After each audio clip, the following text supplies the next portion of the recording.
Hello students, मेरा नाम राज है और जो ये क्वेश्चन है ये जेई एडवांस के फंक्शन टॉपिक से लिया गया है। जो जेई एडवांस 2026 हुआ था उसमें एक टॉपिक है फंक्शन, वहाँ से ये क्वेश्चन आया है। यहाँ पर हमें दो सेट डिफाइन किए गए, पहला सेट ए है, दूसरा सेट बी है। जो सेट ए है उसमें 1 से लेकर 5 तक की एंट्रीज है, सेट बी 1 से लेकर 7 तक की एंट्रीज है। फिर एक कैपिटल एस एक सेट है जिसमें दो फंक्शंस आ रहे हैं एफ ए से बी, जो इस पर्टिकुलर रिस्ट्रिक्शन को फॉलो करते हैं, जिसमें एफ ऑफ 2 की वैल्यू 2 नहीं है, एफ ऑफ 4 की वैल्यू अब 4 नहीं है। यहाँ पर एक टी सेट डिफाइन है जिसमें हम एस से फंक्शंस ले रहे हैं जिनके लिए एक जी एग्जिस्ट कर रहा है जो बी से एन में है, और जो जी है ना वो इस पर्टिकुलर कंडीशन को सेटिस्फाई करता है। जी के अंदर F of X equal to 2 की पावर एक्स, तो हमें टी की कार्डिनलिटी बतानी है। तो जब भी इस टाइप के क्वेश्चंस आए तो हमें जो रिस्ट्रिक्शन दी जाए हमें उसका यूज करना होता है। यहाँ पर हमें एक ये रिस्ट्रिक्शन दी गई है, हमें इससे ये फाइंड आउट करना है कि जो फंक्शन है इसका नेचर कैसा है, ये 1 है कि ऑन टू है। अच्छा, जब भी हमें ये दिया हो तो हमें ये समझ लेना है कि कहीं ये 1 ऑन टू की बात कर रहा है। तो अब हम यहाँ से हम जानेंगे कैसे कि फंक्शन एफ 1 होगा कि ऑन टू। तो हम इसके लिए क्या करते हैं, हम मान लेते हैं लेट x1 कॉमा x2, ये दो एलिमेंट है जो कि हमने ए से लिए गए हैं और ये आर्बिट्री एलिमेंट है जिनके लिए हमने माना कि एफ ऑफ x1 की वैल्यू जो होगी वो एफ ऑफ x2 के इक्वल होगी। ये कहने का मतलब क्या है, जी ऑफ एफ ऑफ x1 की value g of f of x2 के इक्वल होगी, यानी कि 2 की पावर x1 की वैल्यू 2 की पावर x2 के इक्वल होगी, इम्प्लाइज x1 बराबर x2। हमने क्लेम किया था कि एफ ऑफ x1 बराबर एफ ऑफ x2 और यहाँ हमें ये मिल जाता है। ये कहने का मतलब है कि एफ हमारे पास 1 फंक्शन है, यानी कि हमें टी में वो एस के फंक्शन बताने हैं जो 1 फंक्शन हो, यानी कि हमें वो फंक्शन बताने हैं जो 1 फंक्शन हो। अगर हम टी की कार्डिनलिटी लिखना चाहें तो हम क्या लिखेंगे, टी की कार्डिनलिटी यानी कि नंबर ऑफ जो एलिमेंट यानी नंबर ऑफ जो फंक्शन है जो टी में हमें वो बताना है। तो हमें पता है कि टी में 1 फंक्शंस आ रहे हैं, साथ में ये रिस्ट्रिक्शन भी फॉलो होना चाहिए। तो हम क्या करते हैं कि जो टोटल फंक्शन होते हैं, यानी कि टोटल वन वन फंक्शन में अगर हम वी फंक्शन घटा दें जो एफ ऑफ 2 में वैल्यू 2 देते हैं और एफ ऑफ 4 में वैल्यू 4 देते हैं, साथ में वो क्या है 1 है। हम मान लेते हैं एक हमने सेट माना है, ठीक है। और यहाँ पे जो फंक्शन आ रहे हैं हमने हम लिख दिया number of element of even, यानी कि यहाँ लिखेंगे हम नंबर ऑफ 1 फंक्शन, ठीक है, जो कि ए से बी में डिफाइन है। और जो ये डिफाइन है यहाँ पर एफ ऑफ 2 की वैल्यू है 2 दे देगा, ठीक है।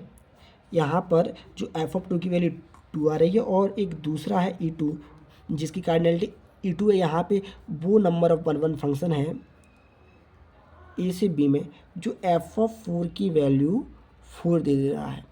और हमें यहाँ पर घटाने कौन सा होगी, हमें वो घटानी होगी जो एफ ऑफ 2 पे वैल्यू 2 दे देते हैं और जो एफ ऑफ 4 पे वैल्यू 4 देते हैं।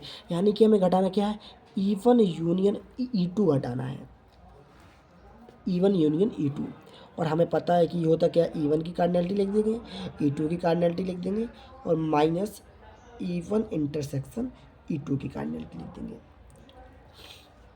यानी कि हमें यहाँ घटाना क्या है, E1 यूनियन E2 घटाना है क्योंकि यहाँ पर एंड है। अच्छा, तो ये कार्डिनलिटी जो E1 E2 की कैसे निकाली जाएंगी, इसके लिए हमें एक फार्मूला आना चाहिए नंबर ऑफ 1 फंक्शन का।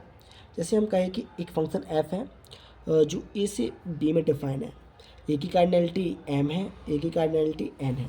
तो जो नंबर ऑफ 1 फंक्शन होती है, नंबर ऑफ 1 फंक्शन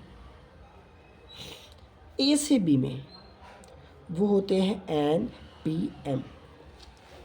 तो यहाँ पर हम पहले टोटल 1 फंक्शन की बात करें, जो टोटल 1 फंक्शन होगी तो उसकी वैल्यू क्या होगी, वो तो सिंपल सी बात है कि बी की कार्डिनलिटी 7 है, इसकी कार्डिनलिटी 5 है, तो हम लिख सकते हैं 7p5।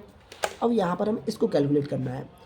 E1 में वो 1 फंक्शन आ रहे हैं जो 2 पे वैल्यू 2 दे रहे हैं, यानी कि हमें यहाँ पर करना क्या होगा कि हमें 2 को फिक्स कर देना है। 1 फंक्शन तो होगी लेकिन यहाँ पर हमने एक चीज़ फिक्स कर दी है जो टू पे वैल्यू टू दे रहे हैं, मतलब हम अगर इसको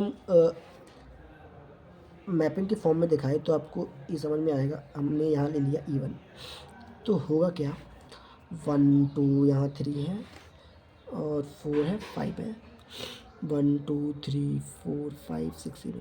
हमने टू पे वैल्यू टू को फिक्स कर दी है, यानी कि जब हम जो सेट ए है और जो सेट बी है, जब हम E1 की कार्डिनलिटी निकालेंगे तो जो बी है ना, बी की जो कार्डिनलिटी होगी वो क्या होगी, टू की वैल्यू टू तो फिक्स हो गई है, मतलब कि यहाँ पर हम केवल 6 गिनने वाले हैं काउंट, यानी 6 करने वाले हैं। यहाँ पर हम इसको 7 काउंट नहीं करेंगे क्योंकि टू पे वैल्यू टू फिक्स कर दी गई है, तो यहाँ पर 6 करेंगे पी।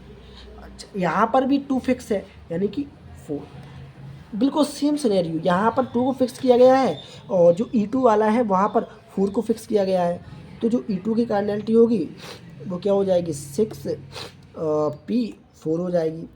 अब हम बात करें कि E1 intersection E2, E1 intersection E2, जब हम E1 इंटरसेक्शन E2 की बात करें, E1 इंटरसेक्शन E2 मतलब कि जहाँ पर 2 की वैल्यू को 2 फिक्स कर दिया है और 4 की वैल्यू को 4 फिक्स कर दिया है। तो अगर हम इसको मैपिंग फॉर्म में बनाएं तो क्या होगा, 1 2 3 4 5 और यहाँ पर 1 2 3 4 5 6, 2 की वैल्यू को 2 फिक्स कर दिया, 4 की वैल्यू को 4। तो यहाँ पर जो ए सेट इसमें कितने इफेक्टिव एलिमेंट है जो मैपिंग में पार्टिसिपेट करने वाले हैं, मतलब 1 3 और 5, यानी यहाँ पर 3 एलिमेंट बचे हैं। तो जो कार्डिनलिटी E1 इंटरसेक्शन जो E2 की होगी, यहाँ पर कितने बचे हैं, यहाँ 7 भी है, यहाँ पर 5 बचे हैं, तो 5 पी और यहाँ पर 3 बचे हैं, ये आ गया। तो जो टी की कार्डिनलिटी आने वाली है वो क्या होगी, जो टोटल 1 1 फंक्शन है वो क्या है, 7p5, और यहाँ पर ये E1 की कार्डिनलिटी है, इसको माइनस कर देंगे, E2 की कार्डिनलिटी क्या है 6p4, इसकी प्लस 5p3, तो आपका आंसर ये आ जाएगा।